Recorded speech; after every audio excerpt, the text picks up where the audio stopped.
প্রথমবার তোমার মায়ের বাড়ি এলাম, বলো মুক্তা। আগে আমি একা গিয়ে মাকে মানাই, তারপর তুমি আসবে। মা, আরে মুক্তা, কোথায় ছিলি মা এতদিন? আমি তো ভেবেছি কোনো ছেলে তোকে নিয়ে পালিয়েছে। সেই ছেলের মুন্ডু কেটে নিয়ে আমি থানায় যাবো ভেবেছিলাম। ঠিক কেওড়া, এই চুপ কর, তোর মা তো ভোগে চলে গেছে, দুধ খাবি তো, তোকে এখন আমি কি চুষতে দেবো? আইডিয়া, তুই এখানে একটু শুয়ে থাক, আমরা এক এক করে শাশুড়ির ঘরে এন্ট্রি নেবো। মাসি, ও মাসি, কে? ও মাসি, আমি পালান। তোকে তো আমি ঠিক চিনতে পারলাম না বাবা। আমি তোমার বোনের ছেলে গো মাসি। আমার তো কোনো বন্টন নেই। ঠিক আছে, রাতটুকু এই বারান্দায় থাকো, সকালে উঠে চলে যাবে।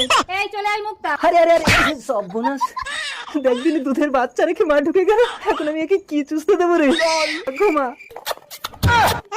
এ বাচ্চার কাছে থাকলে আমার সব চুষে নেবে, আমি পালাই। এই মুক্তা, এই ছেলেটা কি জাদু জানে? একটা ছোট্ট বাচ্চা হয়ে গেছে রে।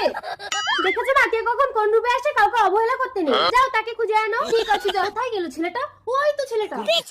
আবার বাচ্চা নিয়ে এসছে। দাঁড়াও বাবা, দাঁড়াও দাঁড়াও বাবা।